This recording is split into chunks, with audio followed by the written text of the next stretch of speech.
The first method we have for displaying data is going to be frequency tables. Now, the reason frequency tables are so useful is they can be used with quantitative or categorical variables. So frequency tables consist of 4 different columns. The first column is for observations. This is the things people tell us. This could be the number, this could be the color of your eyes, so your observation goes on the left. Then the count, that's also called the frequency, how many times people give us those answers, proportion, and then percentage. Notice we have totals down at the bottom as well, and we'll talk about kind of how we find those. Now, to begin here, notice that we're looking, first of all, for people who told us that they ate out 1 time per week. And so to get the count for that, all we're going to do is we're going to come up to the top here and count how many people told us 1. So if you look up here, there are, I believe, 5 ones. So the count for 1 will be 5. Now, at this point, I want you to go ahead and pause it and fill in the count for each of the rest of them. Now, hopefully we've gone ahead and gotten the same numbers here. So you have 5 ones. I found I have 11 twos. I have 8 threes. I have 3 fours, 1 6, and 2 10s. And the reason we have the total at the bottom there is because now we need to know how many total people answered us. That is, in this calculus class, how many people did we have? To get that, we just go ahead and add down. So 5 plus 11 plus 8 plus 3 plus 1 plus 2. And I believe we have a total of 30 different people. Now that's important because the next thing we want to do is calculate the proportion. That is, yeah, it's awesome that 5 people ate out once, but really, is 5 a big number? Is it a small number? That is, how big is 5 with respect to the entire class size? This is what proportion tells us. It's also called the relative frequency. That is, how frequent it is relative to the overall sample size. To find the proportion, we just take the count and divide it by the total. So this is 5 out of 30 people told us that answer. Proportion for the next one would be 11 out of 30, 8 out of 30, 3 out of 30, 1 out of 30, and 2 out of 30. Now the key here is that the proportion should add up to 1. That is, if I take 5 over 30 plus 11 out of 30 plus 8 out of 30 and so forth, this should add up to 1. Now, a lot of times when we do proportions, we don't want to give it in fraction form, but actually in decimal form. And so if I wanted to do that, I could go ahead and take this 5 and divide it by 30. Take the 11, divide by 30, the 8 divide by 30, the 3 divide by 30, and so forth. And instead of writing the actual decimal there, the actual fraction there, I could write the decimal instead. So for instance, if I take 5 divided by 30, it's going to be 0.166. And for proportions, we're always going to keep 4 decimal places, so I would round that last 6 to a 7. Here I could write 0.3667, 0.2667.1, it's kind of a nice one, 0.0333, and 0.0667 there. And once again, the only thing I did to get those proportions in that form is take 5 divided by 30, or 11 divided by 30, or 8 divided by 30. So actually just convert it to a decimal. Now the reason this is useful is because the next thing we want to do is find the percentage. And to convert a proportion to a percent, all I'm going to do is I'm going to take the proportion and multiply it by 100. And so that's why that decimal is useful. So I'll take 0.1667, convert it to a percent, 16.67%. 36.67%, and so forth.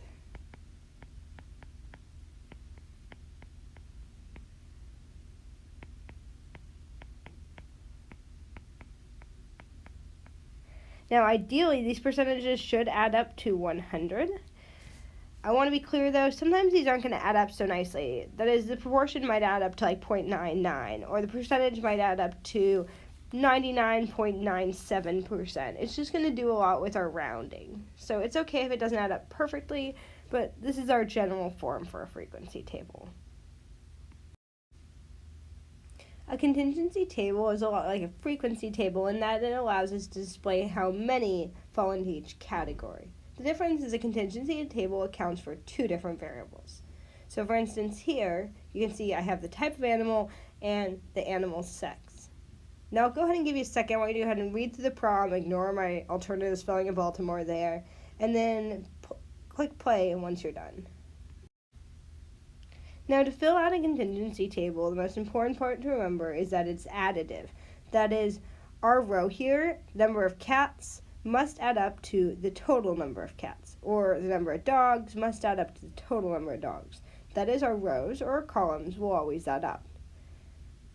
Now we're going to start here at the very top, which says the society had 14 dogs. To understand where this is going, we're going to go ahead and look at the dog row. And this isn't male or female dogs, this is total dogs. So I'm going to go ahead and look where total hits dogs, and that's where that number will go. So, once again, I have a total of 14 dogs. Now, out of those dogs, 6 of them were male. There we go, a little bit better. Now, if I have 6 dogs that were male, that means I'm going back to the dog row here. And I'm going to look over where dog hits male, and I'm going to put 6. That is, I have a total of 6 male dogs.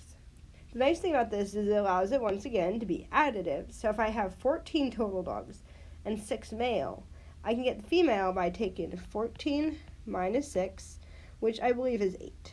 So I have a total of 8 female dogs. And I got that once again, 14 total, 6 are male, the remainder has to be female here.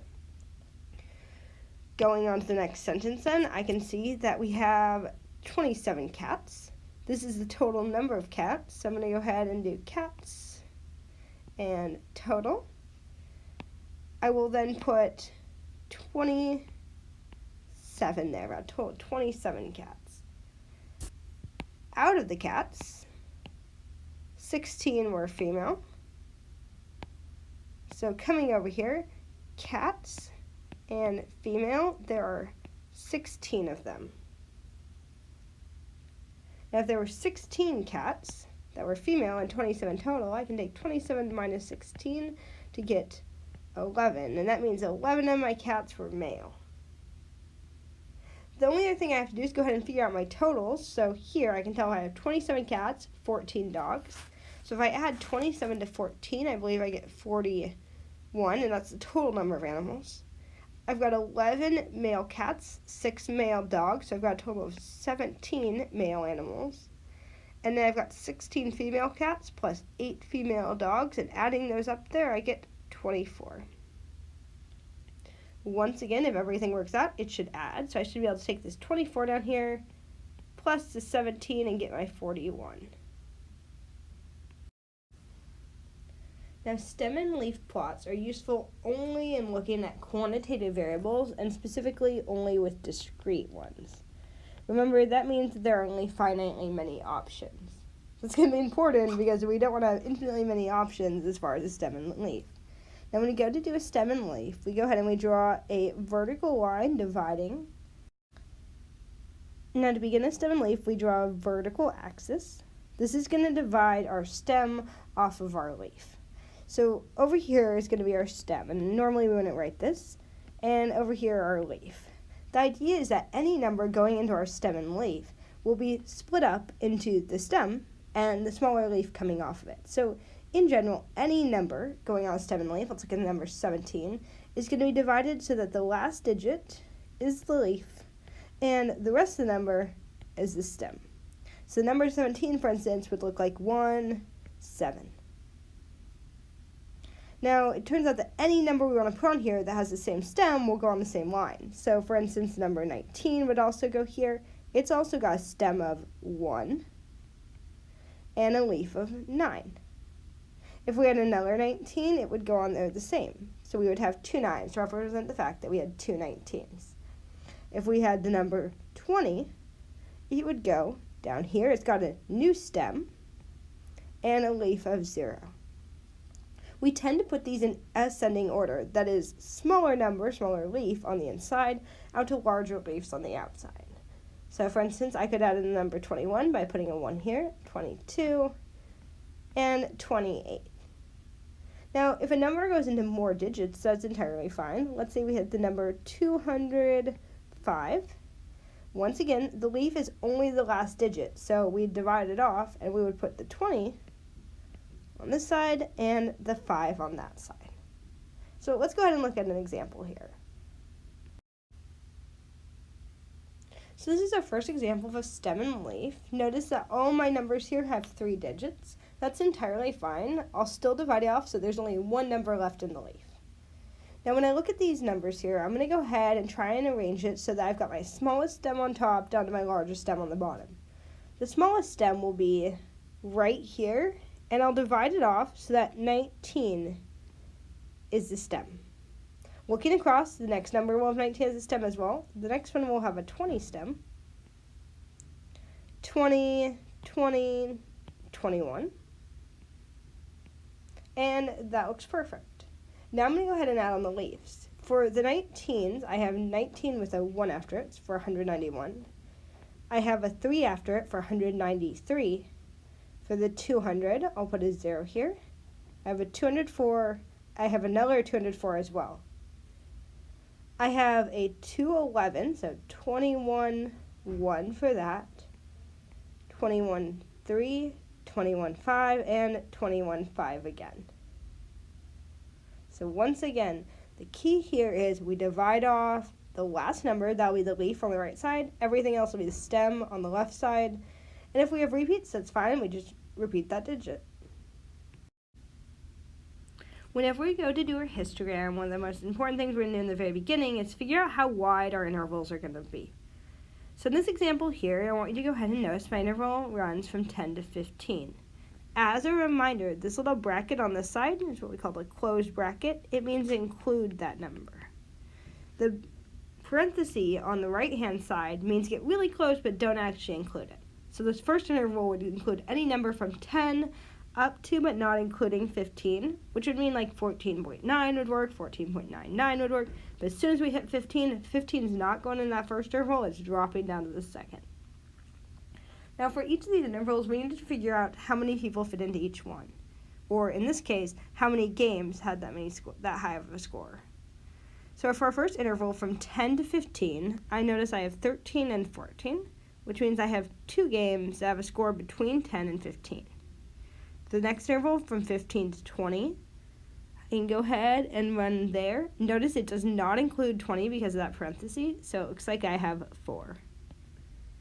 My next one runs from 20 to 25. It does not include 25, so I'm going to go ahead and include 20, but stop before 25. Looks like I have 4 there as well. 25 to 30, I have 2. 30 to 35, I have 2. And 35 to 40, I have 2 again. So all I've done here is go ahead and what we call bin in the data. That is, I've taken my data and put it into little intervals and figured out how many fit into each of those intervals. The next thing I'm going to do is going to go ahead and create my histogram. Now to do this, we're going to zoom in a little bit on this bottom part. And I'm going to start by making myself a horizontal axis. That horizontal axis will have my intervals on it, and those will run on a number line. Now, as a reminder here, I started at 10 and ran by 5s, so I'll go ahead and start here. 10, 15, 20, and so forth.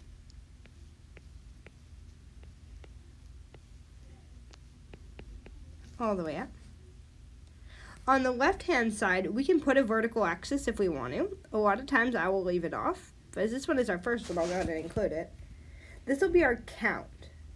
Now, what I want you to notice is up here, I have 2, 4, 4, 2, 2, 2. My highest count is going to be 4. So I'll go ahead and I'll count by ones here. So we'll say 1, 2, 3, 4. So once again, this is count. And this is how many points we were dealing with. Now my first one has 2 games in it. So that first interval there is going to have a bar that's 2 tall. My next one is 4. My next one after that is 4 again. My next one after that, 2. My next one after that, 2. And my final one, 2 again. And so here we have our histogram of our point data, count on the left-hand side, points on the bottom, with width 5.